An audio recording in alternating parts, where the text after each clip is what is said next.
Okay. So നമ്മൾ പറഞ്ഞ പോലെ തന്നെ ക്രൂഡ് ഓയിൽ ക്രൂഡ് ഓയിൽ അങ്ങനെ നമ്മളുടെ FEGയിൽ വന്ന് ടാപ്പായിട്ടുണ്ട്. ടാപ്പായിട്ട് റിജക്ഷൻ നടന്നിട്ടുണ്ട് അവിടെ. ഓക്കെ. സോ നിങ്ങൾക്ക് രണ്ട് ചാർട്ടിലും FEGൻ്റെ പല പല ടൈം ഫ്രെയിംസ് കാണാൻ പറ്റും. സോ നിങ്ങൾക്ക് ഇവിടെ 5 മിനിറ്റിൽ നമുക്ക് സെറ്റാക്കി കഴിഞ്ഞാൽ ഇവിടെ 5 മിനിറ്റ് കാണാൻ പറ്റും. അതേപോലെ തന്നെ ഇവിടെ നമുക്ക് 1 അവറിൻ്റെ ടൈം ഫ്രെയിമും കാണാൻ പറ്റും. ഓക്കെ. സോ നിങ്ങൾക്ക് രണ്ട് ചാർട്ടായിട്ട് കാണാൻ പറ്റും. അതേപോലെ തന്നെ FEGയിൽ ഇപ്പോൾ വന്ന് ടാപ്പ് ആയിട്ടുണ്ട്. ഇത് ക്രൂഡ് ഓയിലിൻ്റെ 1 അവർ, ഇത് 5 മിനിറ്റ് കേട്ടോ. സോ FEGയിൽ ടാപ്പ് ആയിട്ടുണ്ട്. സോ ഇതിൻ്റെ കുറച്ച് ഡീറ്റെയിൽസ് ആണ്. ഇനി ഇത് എങ്ങനെ പോവും, എങ്ങനെ നമുക്ക് എൻട്രി എടുക്കുക എന്നുള്ളതൊക്കെയാണ് നമ്മൾ ഇന്നത്തെ വീഡിയോയിലൂടെ നമ്മൾ ഡിസ്കസ് ചെയ്യാൻ പോണത്. സോ നമുക്ക് നേരെ വീഡിയോയിലോട്ട് പോയാലോ. അപ്പോൾ വീഡിയോയിലോട്ട് പോകുന്നതിൻ്റെ മുന്നേ തന്നെ നിങ്ങൾ ഇപ്പോൾ തന്നെ വീഡിയോ മറക്കാതെ തന്നെ ലൈക്ക് അടിച്ചോ. അതേപോലെ തന്നെ ചാനലും കാര്യങ്ങളൊക്കെ സബ്സ്ക്രൈബ് ചെയ്തിട്ടില്ലെങ്കിൽ സബ്സ്ക്രൈബ് ചെയ്തോ. അതേപോലെ തന്നെ വീഡിയോയും കാര്യങ്ങളൊക്കെ എല്ലാവർക്കും ഷെയർ ചെയ്ത് കൊടുത്തോ. സോ നിങ്ങൾക്ക് കുറേ കൂട്ടുകാരുണ്ടായിരിക്കും ട്രേഡിങ് പഠിക്കണം, പക്ഷെ എങ്ങനെ പഠിക്കണം, എന്ത് പഠിക്കണം എന്നൊന്നും അറിയാതെ നടക്കുന്ന. സോ അവർക്കൊക്കെ ഷെയർ ചെയ്ത് കൊടുത്തോ കേട്ടോ. നമുക്ക് നേരെ വീഡിയോയിലോട്ട് പോവാം. ഇപ്പോൾ മാർക്കറ്റ് FEGയിൽ വന്ന് ടച്ച് ചെയ്തിട്ടുണ്ട്. സോ മാർക്കറ്റിൽ നമ്മൾ എവിടെ എൻട്രി ഇടണം എന്ന് ചോദിക്കുന്നവർക്ക് ഞാനൊരു ഐഡിയ പറഞ്ഞുതരാം.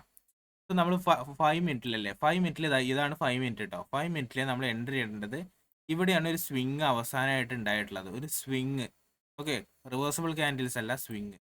സോ നമ്മൾ എൻട്രി ഇടേണ്ടതെന്ന് പറയുന്നത് ഈ ഒരു റേഞ്ചിൽ നിന്നാണ്. ഓക്കെ, ഈ ഒരു റേഞ്ചിൽ നിന്നാണ് നമ്മൾ എൻട്രി ഇടേണ്ടത്. നമുക്കോട്ട് നോക്കിക്കഴിഞ്ഞാൽ കാണാൻ പറ്റിയ എൻട്രി ഇടേണ്ട റേഞ്ചൊക്കെ. അപ്പോൾ നിങ്ങൾക്ക് ഈ ഒരു റേഞ്ച് ആകുമ്പോൾ 136 ഈ ഒരു റേഞ്ചിലാണ് നമുക്ക് എൻട്രി ഇടേണ്ടത് കേട്ടോ.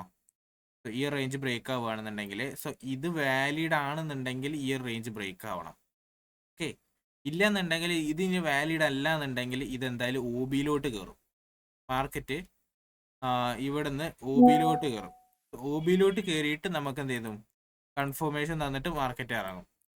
സോ നമ്മൾ ഇനി എന്താണ് വിചാരിക്കേണ്ടതെന്ന് വെച്ച് കഴിഞ്ഞാൽ, ഇത് ഇവിടുന്ന് ബ്രേക്കായി കയറുകയാണെന്നുണ്ടെങ്കിൽ നമുക്ക് ഇവിടെ ബ്രേക്ക് ആയാൽ മതി എൻട്രി ഇടാൻ. ഓക്കെ, ഇവിടെ ബ്രേക്ക് ആയാൽ നമുക്ക് എൻട്രി ഇടാം. ഇപ്പോൾ നമുക്ക് എൻട്രി ഇടാം, പക്ഷേ എന്താണ് SL കൂടുതൽ വെക്കേണ്ട അവസ്ഥയാണ്. SL കൂടുതലാണ് ഇപ്പോൾ. നമുക്കിപ്പോൾ റിസ്ക് ആണ് എൻട്രി ഇടണതൊക്കെ, SL കൂടുതലായതുകൊണ്ട് തന്നെ. അപ്പോൾ നമുക്ക് ഇനി ഇത് OBയിലോട്ട് കയറാമെന്നുള്ളൊരു പ്രതീക്ഷ ഉണ്ട്. OBയിലോട്ട് കയറുമോ ഇല്ല എന്നൊന്നും അറിയില്ല, ബട്ട് കയറുമെന്ന് തന്നെ ഞാൻ പ്രതീക്ഷിക്കുന്നുണ്ട്. എന്തായാലും ഇത് OBയിലോട്ട് എത്താനുള്ള ചാൻസ് ഉണ്ട്. കാരണം ഇത്ര കയറാന്നുണ്ടെങ്കിൽ പിന്നെ ഇത് OBയിലോട്ട് കയറാന്നുള്ള പണിയൊന്നും ഉണ്ടാവില്ല. സോ എന്തായാലും OBയിലോട്ട് എത്തും. ഓക്കെ, സോ OBയിലോട്ട് എത്തുമ്പോൾ നമുക്ക് ആ ഒരു റേഞ്ച് എൻട്രി നമുക്ക് നോക്കാം.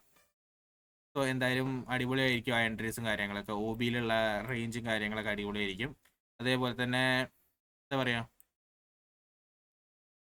FEGയിൽ ടാപ്പ് ചെയ്തിട്ട് ഇറങ്ങാനുള്ള സാധ്യതയുണ്ട്. സോ ഇതിൻ്റെ ഡീറ്റെയിൽസ് ഇപ്പോൾ എന്തായാലും അറിയാൻ പറ്റില്ല, കാരണം ഇപ്പോൾ മാർക്കറ്റിലെ മൊമെൻറ്റും കാര്യങ്ങളൊക്കെ പോയിട്ടുണ്ട്. ഇപ്പോൾ ഏകദേശം 11:30 ടൈം ആയിട്ടുണ്ട്. ഓക്കെ, സോ ഇതിൻ്റെ പുതിയ ഡീറ്റെയിൽഡ് വീഡിയോ എന്തായാലും വരും. ഓക്കെ, ഇപ്പോൾ എൻട്രി ഇടേണ്ട കാര്യമാണ് ഞാനിപ്പോൾ പറഞ്ഞിട്ടുള്ളത്. സോ ഇതിൻ്റെ ഡീറ്റെയിൽ വീഡിയോ എന്തായാലും വരും. അതേപോലെ തന്നെ നിങ്ങൾ മറക്കാതെ തന്നെ വീഡിയോ ലൈക്ക് ചെയ്തോ. അതേപോലെ തന്നെ ഇതിൻ്റെ കൂടുതൽ അപ്ഡേറ്റ്സ്, അതായത് ഷോർട്ട് ടൈം അപ്ഡേറ്റ്സ് നമുക്ക് വീഡിയോ ഒക്കെ ഇടാൻ പറ്റില്ല. അതുകൊണ്ട് തന്നെ നമ്മൾ എന്താ ചെയ്യുക, നമ്മൾ വീഡിയോ ഡിസ്കോഡിലാണോ അല്ലെങ്കിൽ വാട്സപ്പ് കമ്മ്യൂണിറ്റിയിലാണൊക്കെയാണ് നമ്മൾ ഇടൽ.